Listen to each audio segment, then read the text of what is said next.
Soyons sincères. Si tu as cliqué sur cette vidéo, c'est parce que tu es déjà tenté d'apprendre une langue. Donc, laisse-moi te dire, il n'y a pas de meilleur moment pour commencer que maintenant. Aujourd'hui, j'ai l'intention de planter en toi une conviction, de te donner l'élan qui te mènera à agir enfin, à t'engager sur le chemin de l'apprentissage d'une langue. Tout d'abord, j'aimerais démystifier quelques mensonges. En fait, 4 mensonges.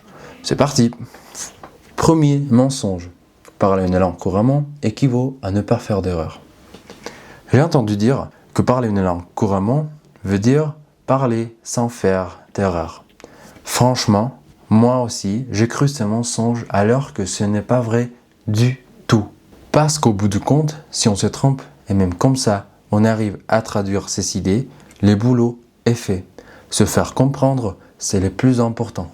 D'ailleurs, la seule manière de pratiquer, c'est en osant parler, en osant essayer. Bien sûr qu'il est préférable de ne pas faire d'erreurs, parce qu'après tout, c'est une langue étrangère qu'on parle. Mais par contre, faire des erreurs, c'est primordial, parce que sans elles, on n'apprend pas. Bref, ce qu'il faut retenir, c'est que dès qu'on arrive à communiquer, à se faire comprendre, même s'il y a toujours de fautes, on parle couramment.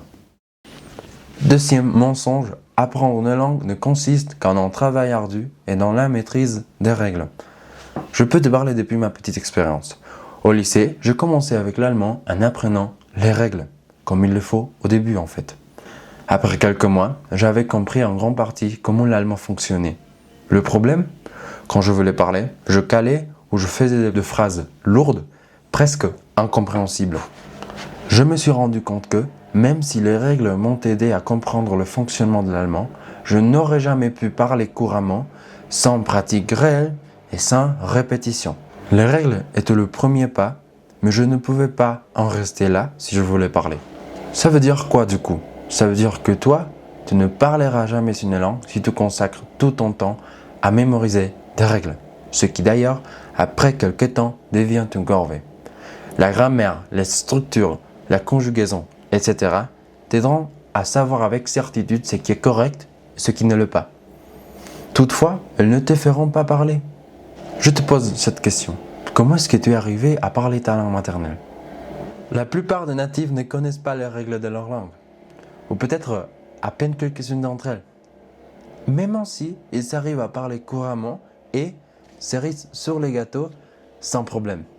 Ça montre qu'une langue s'apprend mieux sans avoir besoin de faire des exercices de grammaire comme un fou.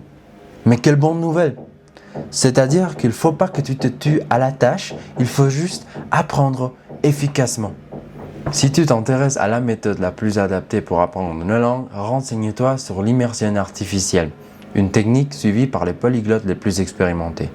De toute façon, je publierai une vidéo sur comment apprendre une langue. Reste connecté pour ne rien manquer. Troisième mensonge. Le fait d'apprendre une langue est ennuyeux. Je t'assure qu'apprendre une langue est chiant seulement si tu veux que ce soit chiant. Ni plus, ni moins. Si tu t'imagines assis ou assise à ton bureau à mémoriser des règles, des structures et à pratiquer des phrases que tu ne vas jamais dire, bien sûr que l'ennui ne va pas tarder à arriver. Si tu veux apprendre une langue, il faut que cette langue fasse partie de ta vie. Et si elle fait partie de ta vie, ça signifie qu'elle s'adapte à tes goûts, ton emploi du temps et ton quotidien. On devrait plutôt voir la langue choisie comme un carrefour de dizaines d'activités. Disons que tu es en train d'apprendre le polonais. Si tu aimes le basketball, tu pourrais écouter des podcasts sur ce sport. Sinon, tu peux te renseigner sur l'histoire, écouter l'actualité, te plonger dans la comédie, les analyses politiques, sociales ou économiques, entre autres. Tout ça, évidemment, en polonais.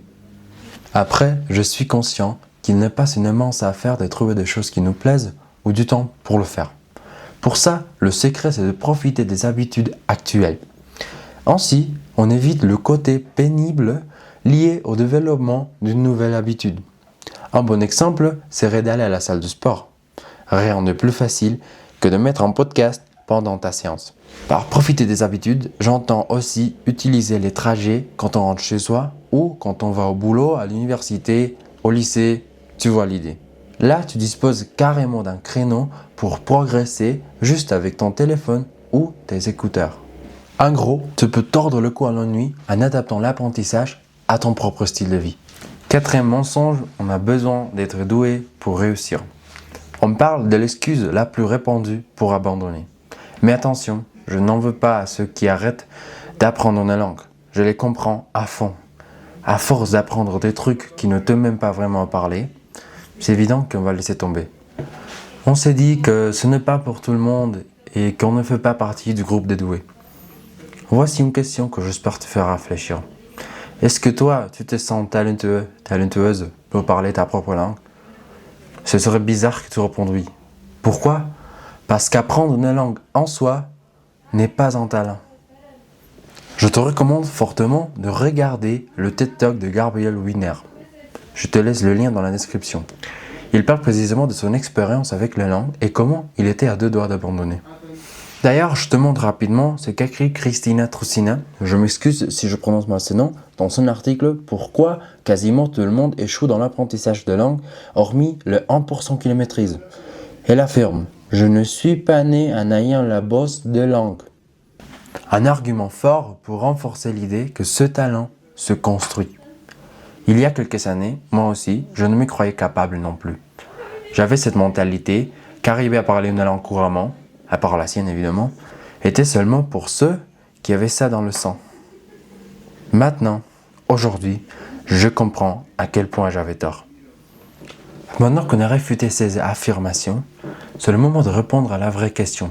Question pour laquelle tu es venu. Pourquoi devrais-tu commencer à apprendre une langue? Raison numéro 1. L'ouverture d'esprit. Mais qu'est-ce que ça veut dire ouverture d'esprit? Par ce terme, on comprend la capacité de voir les choses sous des perspectives différentes et d'être de plus en plus conscient de soi-même. Comme son nom l'indique, c'est lié à être ouvert, mais aussi à la capacité de comprendre d'autres opinions. Tu pourrais être en train de te demander quel est le rapport avec les langues. Eh bien, précisément parce qu'il s'agit d'une manière tout autre d'exprimer les choses, il y a forcément des concepts, des termes, des expressions, des tournures et même des idées qui sont comprises différemment. Et c'est bien pour ça que la traduction ne fonctionne pas mot à mot. Par exemple, en français, on a l'expression « jeter l'éponge ».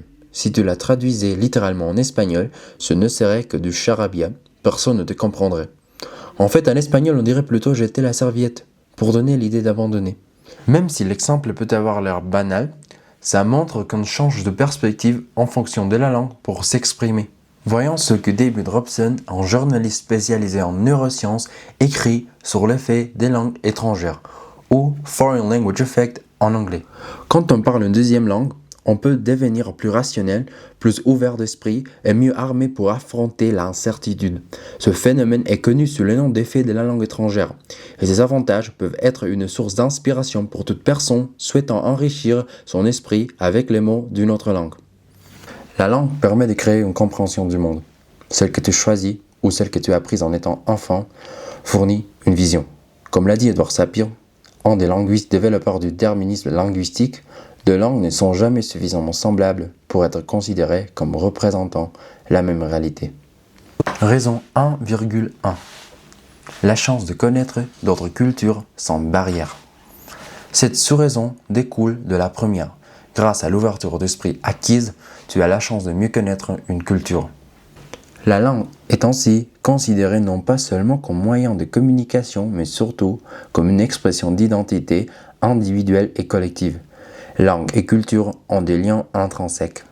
Penses-tu que la culture de ton pays serait la même si ta langue disparaissait?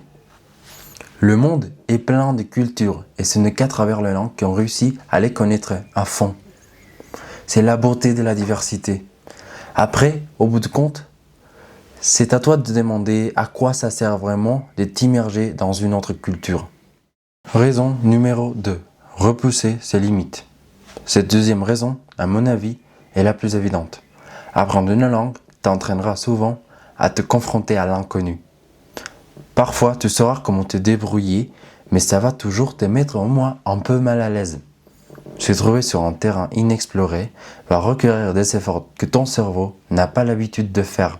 Dans la pratique, l'inconnu, c'est par exemple écouter une chanson dont on comprend la moitié des paroles, avoir une conversation où on arrive à peine à s'exprimer, ou regarder un épisode d'une série où il faut se concentrer au maximum pour bien suivre l'histoire.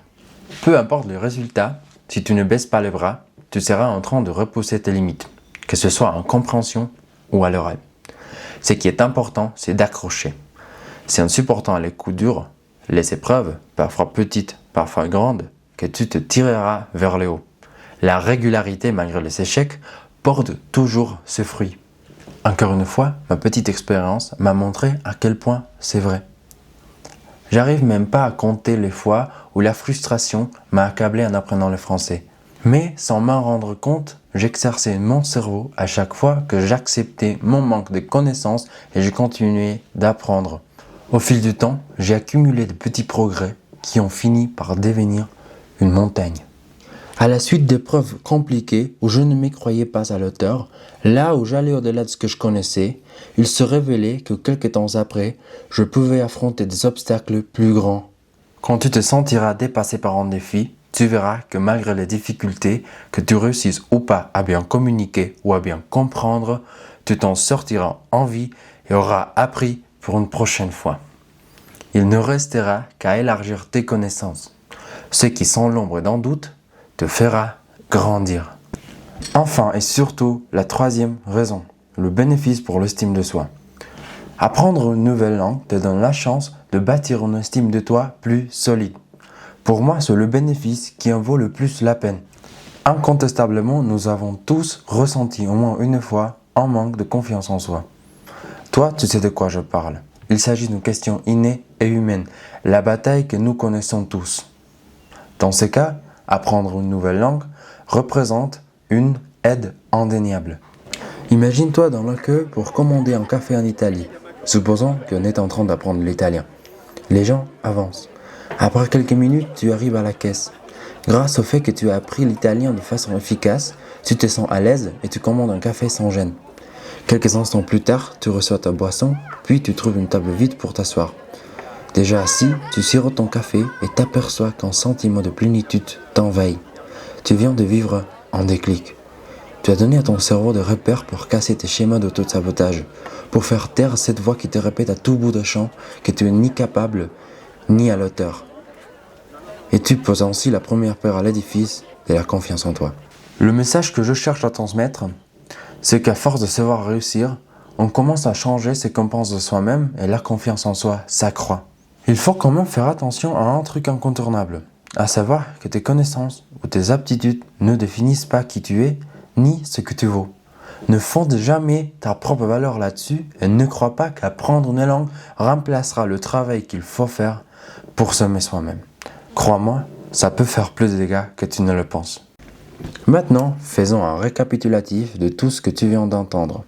Tout d'abord, les 4 grands mensonges qu'on t'a fait croire. La fluidité est égale à la perfection. Le travail ardu est le seul et unique chemin pour apprendre une langue.